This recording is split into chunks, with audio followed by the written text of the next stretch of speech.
სტუმართან ერთად გავაგრძელებთ საუბარს ინო აფსანძე, საქართველოს უძრავი ქონების სააგენტოს დამფუძნებელი. მოგესალმებით, დიდი მადლობა რომ ხართ ჩვენთან სტუმრად.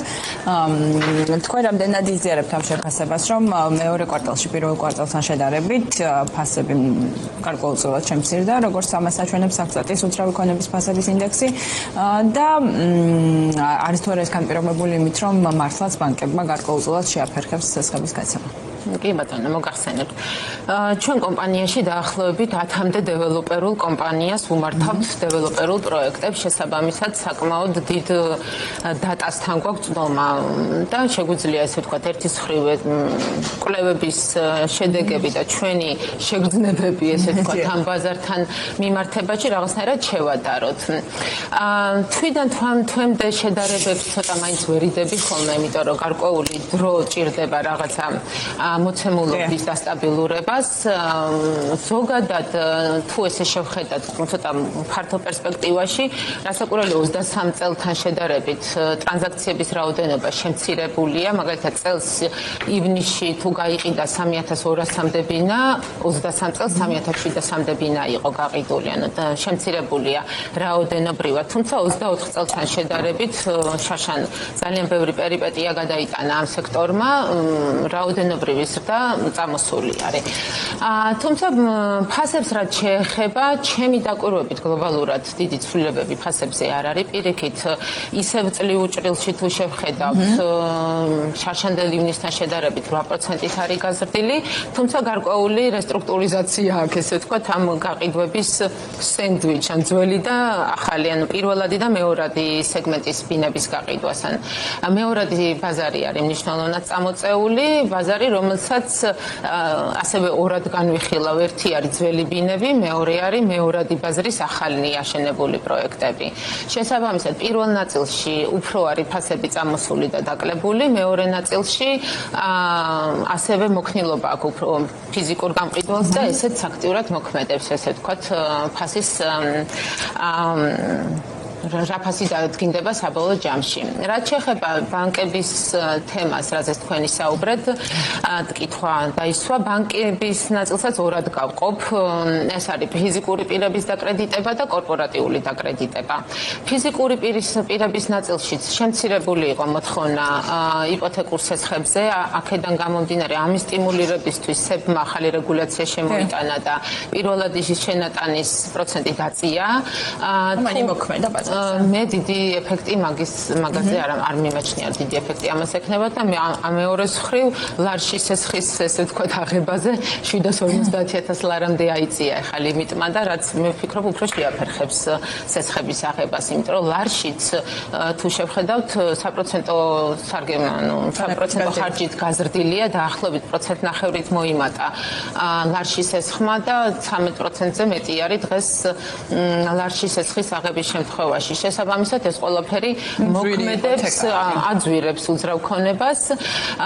რაც შეეხება კორპორატიული კლიენტების დაკრედიტებას, ესე ვთქვათ, დეველოპერების, აქაც ჩვენ ძალიან აქტიურად ვართ ჩართული ამ პროცესში, ვინაიდან ჩვენ რამდენიმე პროექტს ვამზადებთ ახალს ბაზარზე გამოსატანად და ისეთი კლიენტები მყავს, რომ მათ დაფინანსება მიიღეს. თუმცა უკვე ამ პროცესში ჩართულებამ დამანახა თუ რა კრიტერიუმებს აქცევს უკვე ბანკი დაკრედიტების პროცესში. ეს არის პირველ რიგში, ანუ თვითონ კომპანიის როგორ თქვა, გამოცდილება და რამდენად აქვს ამ კომპანიას საკუთარი კაპიტალიც, იმიტომ რომ ხშირად მიწა შეიძენდა ხოლმე დეველოპერი და უკვე ეს ითვლებოდა პირველად კაპიტალად და დღეს გარკვეული თანამონაწილეობა დეველოპერის მხრიდანაც მოთხოვნილი არის. ძალიან მნიშვნელოვნად აქცევს ბანკი უკვე ყურადღებას ფინანსურ მოდელს, ანუ რამდენად სწორად და დეტალურად აქვს გათვლილი დეველოპერს ყველა სამშენებლო ხარჯი და ყველა ესე ვთქვათ, კარგ და ცუდი სცენარის შემთხვევაში როგორ მოქმედებს ეს მის ფინანსურ ნაწილზე. შესაბამისად, გუნდის გამოცდილება, სამშენებლო კომპანიებს ვის ირჩევენ, როგორ არის ესე ვთქვათ, სამშენებლო ხარჯი დათვლილი, ძალიან დეტალებში მიყვება ბანკი უკვე დეველოპერს. შესაბამისად, დაკრედიტებას იღებენ ისინი, ვინც საკმაოდ მყარად დგანან და ნუ ჩემი გადასახედიდან ეს ბაზარი მიდის იქითკენ რომ გამსხვილება მოუწევს და ამ ბაზარზე იქნებიან ისინი ვინც ბიზნესის კეთება კარგად იცის ხშირად შეხვდებით დეველოპერს კალკულატორს ეთქლის ხოლმე გარკვეულ ფინანსურ მოგებას და წაგებას და აქედან ჩვენც როდესაც ახ თქვათ ახალ კლიენტთან ვიწყებთ საუბარს ბანკები ვითვართ ვარჩევთ ამ ბექგრაუნდს გასაგებია რომ ბანკებმა მიდგომა შეცვალეს ახლა თქვენ თქვით რომ ადრე შეიძლებოდა დეველოპერს აიღოს ეს ხი მხოლოდ იმის საფუძველზე რომ მას ქონდა მიწა საკუთრებაში რაც განიხილებოდა კაპიტალად და ეხლა უკვე ეს აღარ განიხილება ფაქტია რომ რაღაცამ აიძულა ბანკები რომ შეცვალონ ხო ეს მიდგომა რა არის ეს რაღაცა რატო აქვთ ბანკებს გაზრდილი მოლოდინი რომ რისკიანი გახდა ბაზარი მიწოდების ნაწილში მიწოდება იყო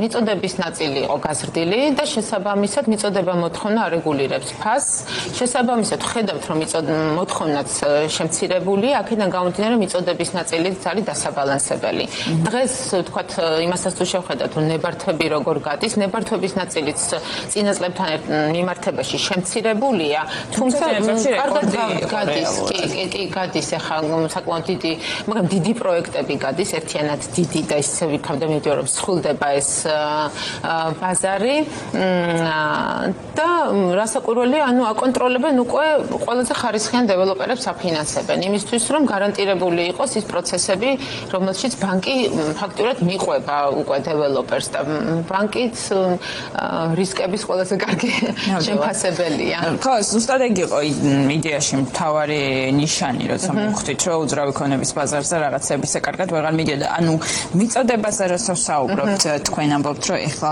მიწოდება სამომავლოდ შემცირდება ანუ ნებართვები გადის მაგრამ ბანკის სესხის გარეშე პროექტის დაწყება რისკიანი არის დეველოპერისთვის თუ ის მხოლოდ თავის გაყიდვებიდან უნდა აფინანსებდეს ის მშენებლობები რაც უკვე გაცემული და დაწყებულია რამდენად დიდ მიწოდებას უზრუნველყოფს იცით როგორ არის რო შევხედოთ პირობითად 1 წლის წინ და 2 წლის წინ დაწყებულ მშენებლობებს დიდი ნაწილი ბინების გაყიდული აქვს ახლა მაგალითად ჩვენ ახალი პროექტი დავიწყეთ არ დეველოპერებს თუ ყველას ბევრ დეველოპერს საშუალო ზომის დეველოპერს გაყიდული აქვს ბინები პატარა ბინები ძალიან აქტიურად იყიდება ახლა მე მაგალითად მაქვს ესეთი кейსი დეკემბერში დავიწყეთ მშენებლობა აქვე ვაჟა-ფშაველაზე 30% ბინების გაყიდულია იმიტომ რომ კარგი ფასი კარგი პროდუქტი კარგი ადგილი და გაყიდვების პრობლემა არ ყოფილა თუმცა ვაჟა-ფშაველს მაგალითად ერთ-ერთი ყველაზე აქტიურად გაშენებადი უბანი რაც არის ალბათ დილომი ну ალბათ ყველა ნაპირზე მშენებლობა ამ შემთხვევაში კარგად იყიდება ეკონომ-კლასში მე ნაკლებად ვარ ესე ვთქვათ ჩართული თუმცა იქაც გაყიდვები არის გაყიდვების სტიმულირების ახალი გზებია ეხლა დაწყებული ესე ვთქვათ რაღაც ფორმით ბანკის ფუნქციები შეითავსეს უკვე დეველოპერებმა საშიში არ არის სამომავლო საში თუ სწორი ფინანსური დაგეგმარება კომპანიას იქ საშიში არ არის დეველოპერებს რომლებიც კალკულატორზე იფლიან მოგებას იცით როგორ არის ამჟამად ეს მიმდინარე პროექტები ძირითადად თითქმის ყველა დაფინანსებულია ბანკის მიერ ახალი პროექტების თემა დგას ამ დაფინანსების ნაწილში თორემ მიმდინარე პროექტების დიდი უმრავლესობა ბანკებით არის შეკრული მოლოდინები როგორი გაქვთ ფასთან მიმართებაში ხა თქვენ თქვით რომ მნიშვნელოვანი ცვლილება არ დაგინახავთ მეორე კვარტალში პირველ კვარტალთან შედარებით თუმცა ნუ ფაქტია რომ ინდექსმა გარკვეული ცვლილება განიცადა უმნიშვნელოდ თუმცა მოლოდინი როგორი გაქვთ ანუ რამდენად ფიქრობთ რომ ეს ბანკების მიერ შეზღუდული დაფინანსება იმდენად დააბალანსებს მიწოდებას რომ ფასებზე ეს არ გადავიდეს იცით როგორ არის შესაძლებელია ერთეული პროექტების ჭრილში არ მინდა რომ ხა დასკვნები გავაკეთო მაგრამ ძალიან მცირედ, ანუ იმდენად იზრდება მშენებლობის ღირებულება, ხარჯი იმდენად გაზრდილი არის და გაძვირებულია თვითონ მშენებლობა, რომ ვერც მიმდინარე პროექტებში და ვერც ახალ პროექტებში დიდი ფასის კლების რესურსი არ არის. აქ დღეს მიდის უბრალოდ გადათამაშება, ესე ვთქვათ, ამ წინადადებების, გადახდის ფორმების ცვლილება და ძალიან ბევრი არჩევანი აქვს უკვე მომხმარებელს, ოდესაც კომპანიაში მიდის. ხშირად უფრო დაფინანსებული კომპანიები გამოდის გამოდიან ამ წინადადებით, რომ თქვა დაფარებ მშენებლობის ღირებულების 30% მშენებლობის დასრულებამდე და დანარჩენი დასრულებისას. თუმცა ამ შემთხვევაში ყველანაირი განვადების ტიპები თავის ესე ვთქვათ ფასს ინტეგრირებს შიგნით. ერთიანი გადახდის ფასი ყოველთვის სხვა არის, განვადების ფასი სხვა არის. აქედან გამომდინარე ამით აბალანსებენ დეველოპერები.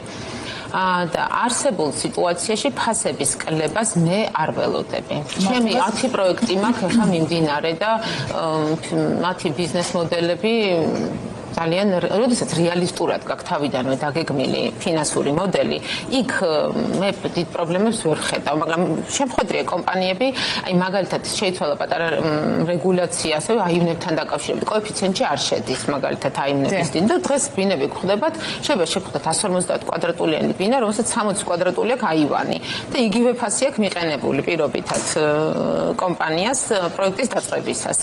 ასეთ პროდუქტს ვერ გაყიდი ისეთ ფასად, იმიტომ რომ ხმარებელი ამას არ იყიდის. შესაბამისად მოუწევს ასეთ დეველოპერს ფასის რეალობასთან ჩამოწევა.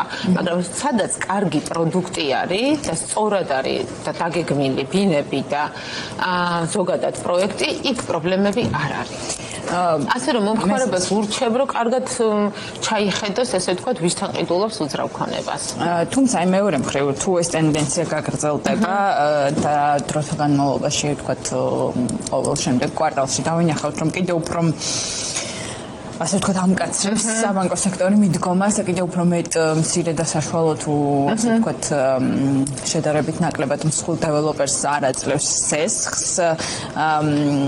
რამდენად ფიქრობთ, რომ უფრო როდის იქნება ეს წონასწორული ნიშნული, როცა ასეთი ტიპის დეველოპერები გაყიდიან ყველა ბინას იაფად, შედარებით იაფად, იმიტომ რომ იძულებულები იქნებიან, რომ საკუთარი მშენებლობა არ ვიცი ძალიან ესე კითხვას და არა, ჯერ არ მივიდა და მისავრებია. სად იქნება ის მომენტი, რასაც თქვენ ამბობთ, რომ გამსხვილებისკენ მიდის ბაზარი, რომ ესენი უბრალოდ შეწყვეტენ, ვთქვათ, ოპერირებას ბაზარზე და უკვე დარჩებიან ძირითადად მსხვილები, რომლებიც ფასს უკვე თვითონ დაადგენენ შიდა კონკურენტი. იცით როგორ არის დღესაც უკვე აი პატარა პროექტები, როცა შემოდის, აი თქვათ მიწა თავისი პროექტით, ხო, იმის კალკულაცია რომ მიდის, მომგებიანობა ფაქტიურად უკვე არ ჩანს და იმხან overhead costs რაც ქვია, ზედიდან დამატებული ხარჯები პატარა პროექტზე არის ფაქტიურად ხანდახან იგივე რაც დიდ პროექტზე. ამიტომ უკვე დეველოპერები ერიდებიან კიდევაც პატარა პროექტებს. შესაბამისად ეს ტენდენცია რომ გამსხვილება დაწყებულია უკვე დღესაც რიგში დგას. და ბოლოს ესეც ცოტა ისეთი კითხვა დასაფიქრებელი, მაგრამ მაინც მე მგონია რომ ამ კითხვის დასმის ადგილი არის და აუცილებლობაც. რეალურად ჩვენ ხშირად საუბრობთ ხოლმე რომ იმის გამო რომ დეველოპერებმა თავის დროზე როდესაც მოთხოვნა ძალიან არაბუნებრივად გაიზარდა მიგრაციის ხარჯზე, მაშინ მკვეთრად გაზარდეს ფასები, დღეს გარკვეულწილად არსებობს მოსაზრება რომ მათ უწევთ აი ამის გამო ფასის გადახდა, იმიტომ რომ ახლა უკვე ფასის ზრდის საშუალება აღარ არის, იმიტომ რომ შემცირებული მოთხოვნა და ფასი უკვე იმდენად გაზრდილია იმის ხარჯზე, როცა ეს მკვეთრად გაიზარდა, რომ ფიზიკურად ვეღარ შემცირდება და ახლა უწევთ აი ამ თავიანთი აქციებით ამ ყოველთვის დაბალანსება. რამდენად იზიარებთ ამას? არ ვიზიარებ, მაგრამ ზოგადად თვითღირებულება ძალიან გაიზარდა.